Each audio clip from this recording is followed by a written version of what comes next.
Hi, everyone. It's Jen. Hi, it's Jill. We wanted to share with you the following episode from our Detour series, which is available on Patreon for members at tiers 2 and above. Our Detours episodes contain extra content related to our free episodes, and this Detours is all about episode 72, Discovering Blackbeard, infamous pirate of the Atlantic coast. That's right. But this detour is extra special for a couple reasons. One, it's longer than our average detours. Secondly, it features our chosen family member and my bestie, Ryan, who has an interesting perspective on Blackbeard, and he brings a lot to the conversation. But before we get there, I do a really deep dive on the origins of sodomy laws because they still affect certain parts of society today. And to be honest, you guys, legit triggering. It's so triggering even for Jen and I. So please look at the show notes before you listen because we don't want to make anyone feel uncomfortable. But if you want to skip the sodomy talk altogether and get right into Blackbeard, please meet us on minute 13 and 38 seconds. Jennifer gets me off my tirade and refocuses me on Blackbeard. Hope to see you there. Bye. Hi, guys. Welcome to Detours, episode 72 about Blackbeard. Hello. We have a very special guest today. One of the most specialists. Yay! Hello, Mystic. Hello, this is Ryan, my bestie and a member of the Mystic family, like one of the original Misties. Mm-hmm. I'm an OG. You are? Yeah, you are. Thank you so much for joining us. I'm so excited to see you today. I'm excited to see you girls today. So, you guys, the reason for today's episode is because when we were discovering Blackbeard, we found out that he was indeed homosexual, and the choices he made in life were based on the criminality of homosexuality at the time. That's what our perception. Yeah. That and the social pressures as well to be straight and, you know, to live a conservative life. Absolutely. Because of that, we have Blackbeard and its wonderful myths that just keep on giving. And like 300 years later, here we are still talking about Blackbeard. So that got me thinking, why do we have laws against sodomy and why some of them are still around? So I wanted to understand like the origin of these laws, where they come from, and then ultimately how they affect our modern lives. So that's what's going to be on today's episode. Fascinating. I know. I'm so excited for this conversation because Jen and I are straight and we're white and we're women. We seriously, we haven't have we met? We grew up in a way that what made us different from people was like we weren't privileged. Like we weren't a part of what people would consider normal or like Brady Bunch. We weren't that. But we also did have a privilege where the things that made us different wasn't criminalized, right? Like if little chubby girl can walk up the stairs to the courthouse, little chubster is going to get married. Like no one's going to stop her and be like, you're too fat to get married, you know, but that's not how it is with other things that were criminalized, that people looked at and been like, you're different, so you can't be married. This is against the law because this shouldn't be happening. It's unnatural. And so in that sense, I feel like we are privileged. That's how my little Jilly mind conceptualizes the idea of being privileged or not. We are a recipient of that privilege. But Ryan, you weren't. Right. I mean, in a way, I did have privilege, you know, in a way. Right. I didn't come out as gay until I was 21.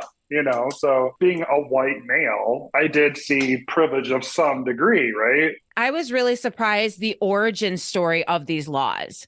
So Jen, can you tell us what sodomy laws are and how they came about? A sodomy law is basically a law that defines certain sexual acts as crimes, and they're typically understood by the courts to include any kind of sexual act that's deemed to be, quote, unnatural or, quote, immoral. What would include? Really? No, really. Why don't you say this part? Okay. Nobody wants to say this part. No, I'm saying it. So no butt stuff. Yeah, no butt stuff. It doesn't matter if you're straight or gay. And I do have straight friends that like butt stuff, by the way. Seriously. I'm just saying that the laws. I do also. the origin of these laws weren't to stop gay people from doing what they, like whatever. They were to be like, if you're having sex, it's for you to produce. So you can't have oral sex. You can't have any act that doesn't lead to procreation is basically outlawed, or at least was outlawed way back when. And they go way back when, because we're talking about Assyrian law codes. So 1450 to 1250 BCE. That is a long time ago. Today, modern day Iraq, Syria, Turkey, Iran, that area in the Middle East.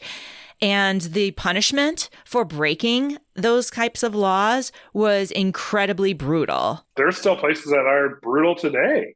Why were these laws important? Like, what was the point of them? Like, just like no butt stuff. Like, I don't understand. Like, why did they create these laws? Well, see, you're going to have to explain this one to me. Explain to me the link between outlawing acts that do not lead to procreation and promoting a patriarchal society. Can you explain that to me? I will. I'm so glad you asked. What I'm finding out is that it was the men of the area were saying, we are in control of when we're going to have sex, when we're not going to have sex, when babies come about. We're not doing it for pleasure. We're doing it solely to produce. And it just so happens that if a woman has pleasurable sex or not, doesn't matter in the procreation purpose, right? But men have to enjoy it to have procreation. So the whole part was to kind of flex power and authority over women and to be like, we're doing this now. It was part of a larger collection of laws. This is just a small part of the laws that were created at the time. In the Assyrian law codes, there were 25 different laws. And these specific sodomy laws were just like 3 out of the 25. So it was a part of a larger package, really to promote the patriarchal flex of, you know what, this is just what we're going to do and what we're going to follow. Interesting. It is interesting. These sodomy laws just started to control women, which as a woman, I didn't make that connection, which is kind of foolish, right? Like I didn't even stop to think about it. No, I didn't make that connection. And you just explained it to me. I had never thought about that before. Yeah. Sad. Yeah, it's sad and scary. It's really makes scary. Me want to do butt stuff, right? Oh my God. Okay, sorry. What's interesting is looking at ancient civilizations, going to the Roman Empire, the Romans criminalized sex with free-born male minors. So if you were a man, you couldn't have sex with a free-born male minor, but you could have sex with female minors or enslaved males. That's very interesting. Again, it seems to be around power. Right? Exactly. Absolutely. Who can you abuse and who can't you abuse? Who can be subject to abuse? Right. Mm-hmm. It wasn't about the morality. Right. Then after the Roman Empire, you've got the spread of Christianity, and that's the 3rd through the 7th century. This is really how the sodomy laws spread throughout the Western civilization. Through Christianity. Right. Where we first saw it in the Middle East and then in the Roman Empire, which expanded throughout Europe and other parts of the world. Now it's going to the West via Christianity. Would you say that this is when the whole moral code would come into place and these type of acts would be linked with morality? This is so fascinating, you guys. I'm sorry. I'm nerding out on this because I literally didn't think about it. Explain. If you think about the Romans, right? What do we know about the Roman mythology? Was it Dionysus was like, he's all about wine and sex and partying. And then you have the baths of Rome where it was like literally like eyes wide shut. The Catholics, no, for real. So the Roman Catholic Church was like, we need to reel this stuff in. So what's his name, Jen? The emperor? Theodosius? Mm-hmm. He was the first emperor of Rome to be like, okay, let's start reeling in these sex acts. So like male prostitutes at that time were publicly burned. So like he was like, we just need to chill out. Like we're too sexed up. Let's just relax. And then from there, the Catholic Church created a massive campaign against sodomy or sodomites, especially homosexuals. So not just anyone doing butt stuff, which is really what we're talking about, but now specifically males. And between the years of 1250 and 1300, homosexuality activity was radically criminalized in most of Europe and even punishable by death. So the punishments and torture, if you were caught being a homosexual, which is just like doing a sex act, I guess, because how would they know unless you're doing it, was more brutal than some of the consequences of like the Old Testament. I'm sad now. Don't be. It was an imperfect time. Tell me more. Why the change? Why did they change to specifically homosexuality and making the change to a moral dilemma, like making it like this is more than just about the sex act or about keeping women and enslaved people as objects of sexuality? Now it's become this whole moral heavy thing that it's against God and the Bible and all that. Why did that change? This push towards man on man romance. Very delicate. I'm saying butts up. She's saying romance.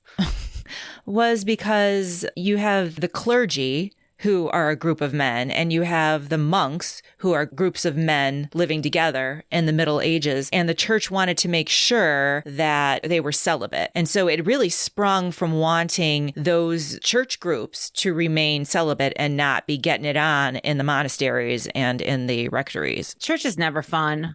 Church is never fun.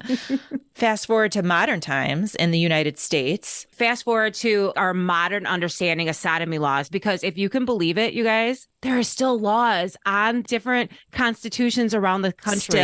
Still. It's insane. Isn't that messed up? That's so crazy. So for most of the 19th and the 20th centuries, the sodomy laws were used as a secondary charge in cases of sexual assault, sex with children, public sex, and sex with animals, which of course no one should have sex with animals or children. Can we just agree on that? Like, seriously.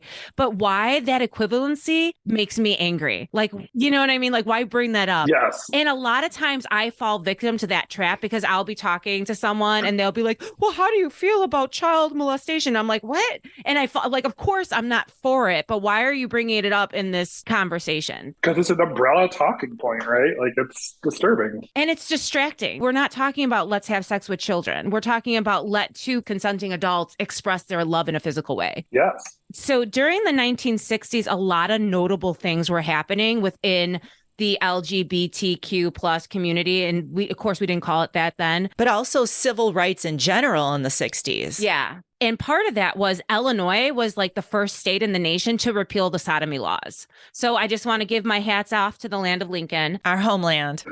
That's where we're from. But on the other side of that token, there were like servicemen and women being discharged from the Navy and different parts of the armed services because they identified as homosexual. And then when they were fighting back, like, hey, United States, you don't have a right to tell me what to do at this point. They weren't given a formal review. So they're just like, sorry. Also, during the 60s, the first LGBTQ plus assassination happened. Not only that, but around the country, specifically in communities like San Francisco that was friendly to homosexual communities, there were police bribing bar owners that identified as homosexuals or provided a safe space for homosexuals to keep them safe by giving them money. So like, we're only going to help you if you pay me money to help you, right? So this whole push-pull, like as people were going about their business, some people were capitalizing on the discrimination against the community. Other people were fighting back. That did lead to change, but it was a whole bunch of vitriol happening and changing during the time. Do you want me to continue? Mm-hmm. It's good stuff. Do you think so? It is. So as the young gay rights movement began to make headway, social condemnation against being gay began to weaken. So people were like, you know what, this really isn't our place to regulate in like a legal way. And so conversations began to change. But there was a huge pushback, like we see anytime we start to experience change, like things loosen up, then there's this whole like, we need to control things more. So in 9 states, sodomy laws were rewritten to only apply to gay people. So sodomy laws of the past to regulate procreation and to regulate whether or not women or children could be used as sexual whatever. Now it's like, okay, we shouldn't be doing that anymore. But gay people still no. But in addition to those 9 states that rewrote the sodomy laws to only affect gay males, in 2 states, courts decided that sodomy laws could not be applied to private heterosexual conduct because these laws only affected the gay community. It doesn't make sense. It's upsetting. So the implication of these laws were to limit the ability for gay people to raise children, to get married, to find jobs, sometimes housing, and the laws were used in public debate to justify denying certain rights to gay people. Let's talk about Blackbeard. Yes, this is okay. Like I say, this is one of my favorite episodes. It's right behind Ridgeway because I thought Ridgeway was fascinating, and this one is just awesome in another way because there's such a hard contrast from the first half of the episode to the second half of the episode because of myth and this reality.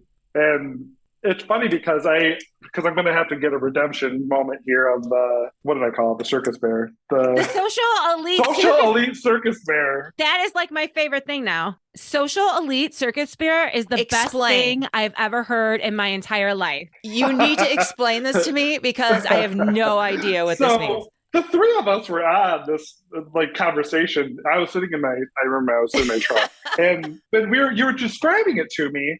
We were describing how flamboyant, how extra Blackbeard was, and if he were gay, where on the gay spectrum he would be. If he were not only gay, but if he were gay, alive today, and part of your gay community, where would he fit in? How would others relate to his particular brand of fabulousness? Well, he obviously was great at manipulating ideas of himself to others, right? So self-promotion and showy. Showy. He's definitely a bear in the gay community. Explain the bear thing, just from your understanding. We know you're not a gay expert. We know this isn't your original thoughts, but from you your don't understanding, speak for all gays. We understand this. Yeah. Although you're the coolest gay I know. The subcultures, there is what are called bears. They're larger guys that are typically hairy and body hair, like beards and whatever. I myself would be considered a bear. Aww. And then they even have other little subcultures in the bear community that are other mammals like otters and wolves and things like that. But I came up with circus bear. Well, yeah, otters are hairy and with a swimmer's bill. What came to my mind is circus bear because of how showy he is, right? I love it. What's interesting about that, though, because after I did it, I was listening to how he was in the myth. I was like, I got it all wrong. I was thinking, well, only because a circus bear is, taking commands from this ringmaster or something. You know what I mean? When you think of it in that context. Whereas he was in command in that, year? Yeah. Whatever. I know it was a brief time. And he really quickly just made himself on top, of that whole ring of piracy. And it's fascinating.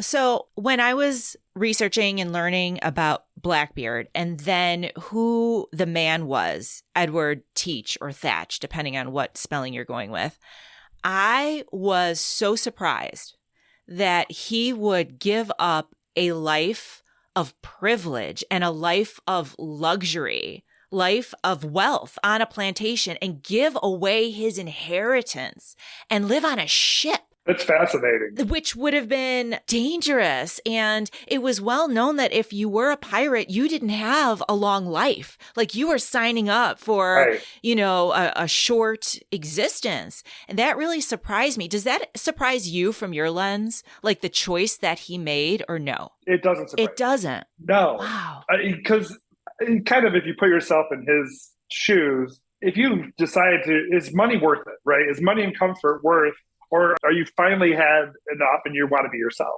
Are you going to go off to the corners of the earth and figure it out? I mean, he certainly figured it out for a little bit, and he got to be himself. Yeah. Wow.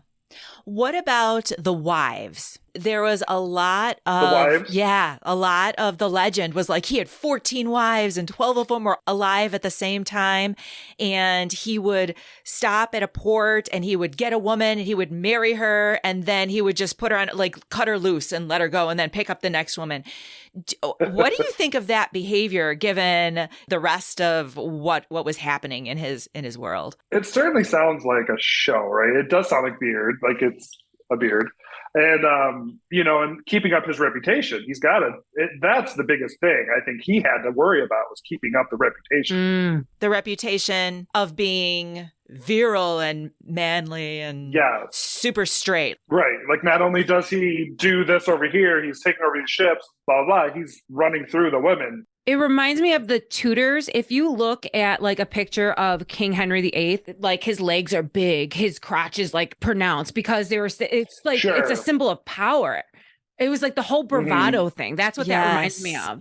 Yes. But the poor woman. Think about like if you're like this hot guy, big beard, he comes to town, he's like, I'm gonna marry you. You're all excited. Then he's like, get on this boat and cut you off and like just waves. I'd be like, what the fuck? No, I mean, look, I don't know. He could have taken her to the chamber and he was like, look, let me just settle with you.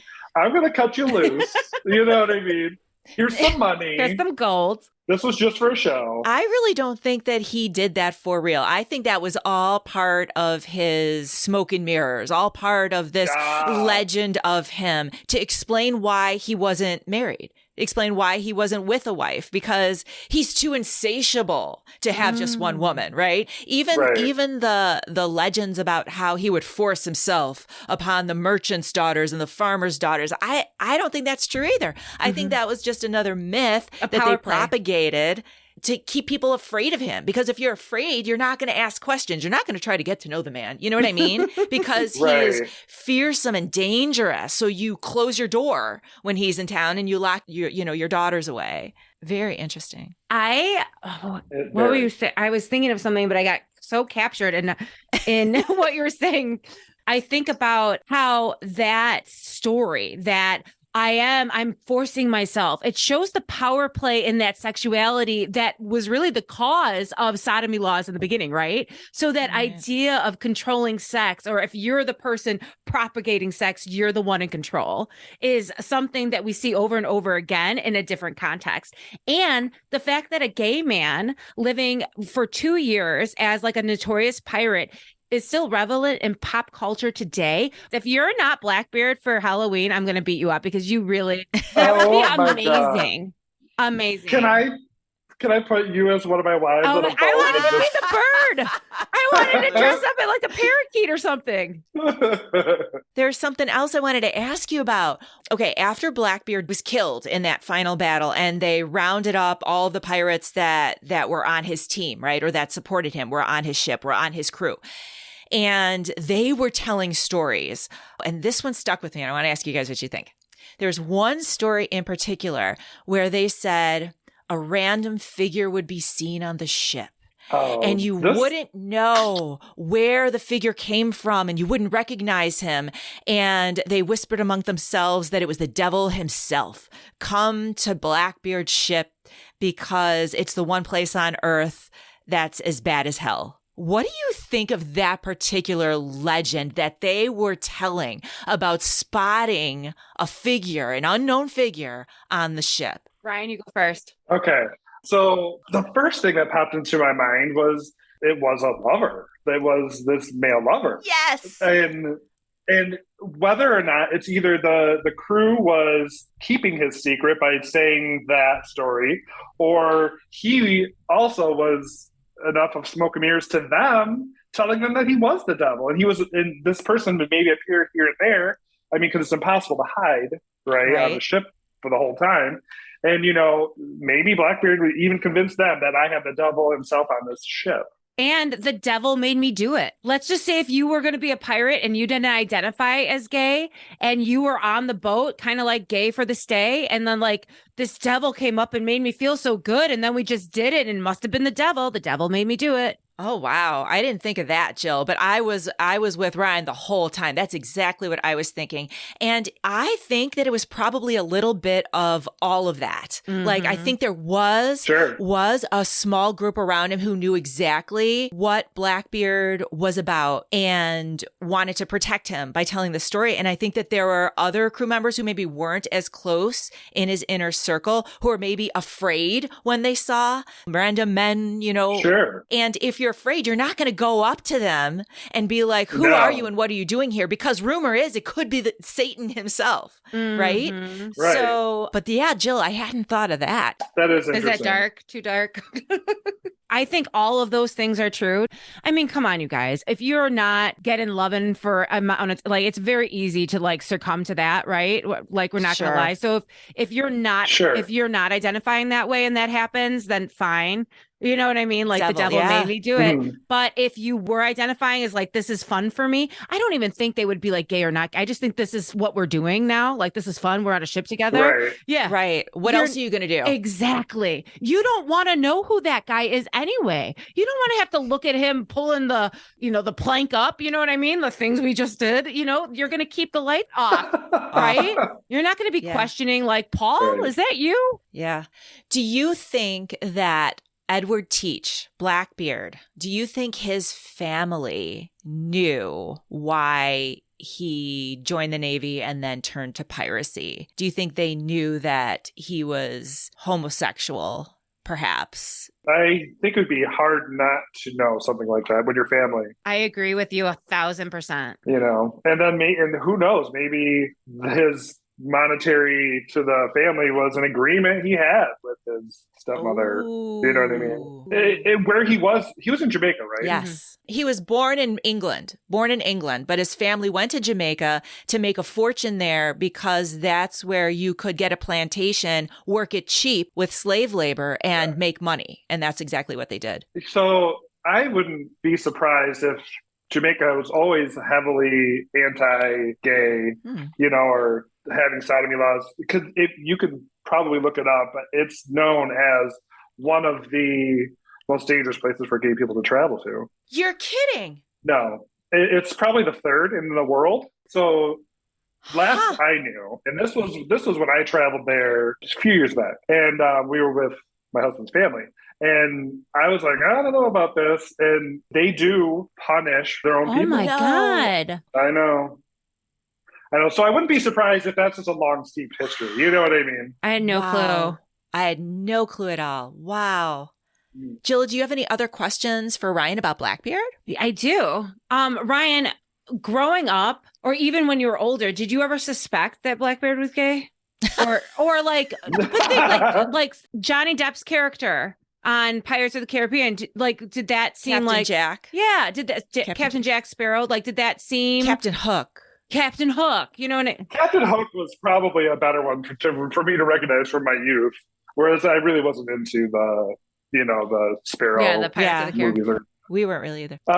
It's interesting, right? You can look back and easily find cartoon characters that were feminine, or maybe like there's like that pink cat, Snagglepuss or whoever. Oh, yeah. There's a lot of characters that I have to look up Snagglepuss. Go on. These characters existed, right? Right. These feminine characters existed in cartoons, animation, and Captain Hook was definitely. He was like portrayed that way if you look at it in the Peter Pan cartoon. I think looking at Blackbeard's legacy, I think the fact that if we're what I believe and what Jennifer discovered in Spirit, that the man was gay, how cool is it that he's known for himself and who he was? You know what I mean? And there's the fear he put into people and his campaign, even if like the legends got a little like hyperbolic, but just the fact that there is no talk, like that did not define him. And I think that's such a great example. Right. Even though there is that dichotomy, because if it weren't for him being gay, this wouldn't have happened. But still, if he was going to make a mark on the world, it's long lasting and it has nothing to do with his sexuality, which would have been the biggest thing about him at the time, the most pertinent factor in his decision making. Right.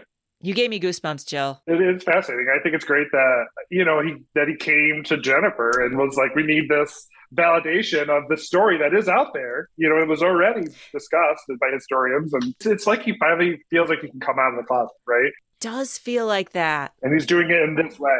So now I have a new gay bestie too. Mine's better. And he's a dead pirate. Dead pirate face out of here.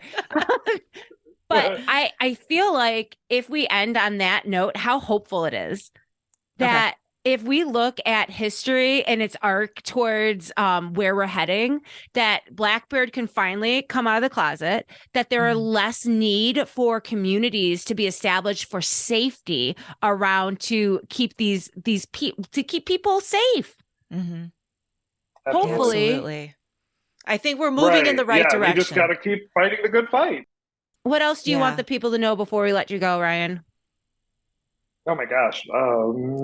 That he's fabulous. I don't have anything exciting. He's fabulous. You don't need to know that. What the world needs to know is two things. When Mom met Ryan, because I moved from Illinois to Michigan. Mom met Ryan. And she thanked me for being your friend. Literally thanked him for being my friend. I did too. Apparently, Jennifer did a couple times because she's like, "What time?" I was like, "Are you like honestly?" I was like, "I bring stuff to the table too." I got a lot of thank yous at your wedding. I send him thank you cards regularly. Okay, on my birthday, you sent Ryan a thank you card. Yes, that's hilarious. Keep her out of trouble. Right. Ryan, thank you so much for joining us. Oh, I loved it. It was a pleasure. Oh, thank you. You have to come on again. Love you. I love you so much. Thank you for doing this. Love you. Absolutely. Thank you for having me. Bye. Bye.